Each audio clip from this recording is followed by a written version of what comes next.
part of the two-part video using the area model to do fractional multiplication. On this second part, we're going to work on mixed fraction multiplication. If you haven't watched the first part, I would suggest that you do that first. We're going to focus on the two problems here to the right. Here we're going to set up an area model for 3 times 6 3/4. So this is a little bit different than simple fraction multiplication because you won't see all the parts. We're just going to divide each number into whole and fraction. So if there's just a whole number, you write it along one side of the rectangle. And if there's a mixed number, you break it into the whole and the fraction part.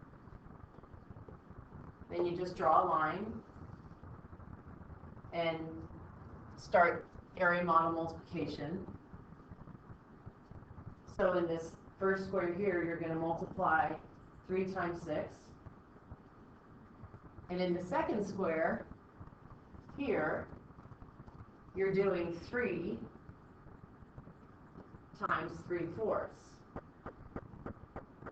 And you're going to use the algorithm that we worked on.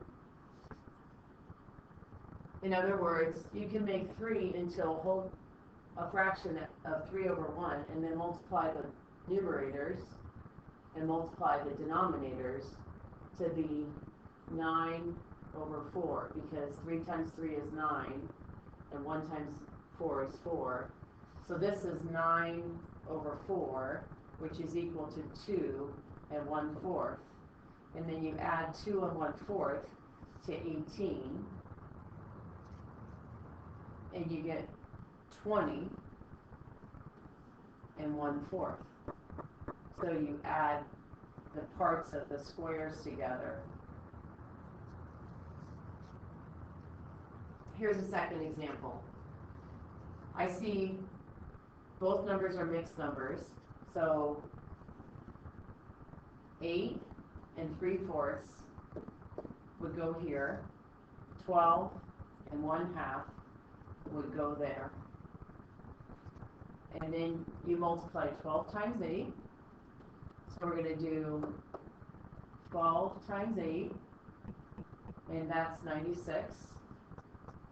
And then in this square here, we're going to do 12 times 3/4. But think of 12 as 12/1, and that's 12 times 3 is 36. 1 times 4 is 4. So that's 36/4 in this square. And 4 goes into 36 9 times. In this square here, we have 1/2 times 8/1, which is 8/2.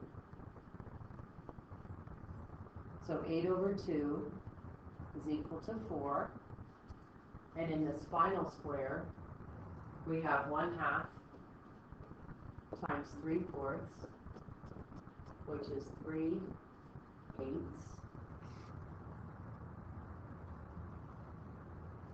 The next step is to take all of those pieces and add them up. 96 plus 9 plus 4 plus 3/8.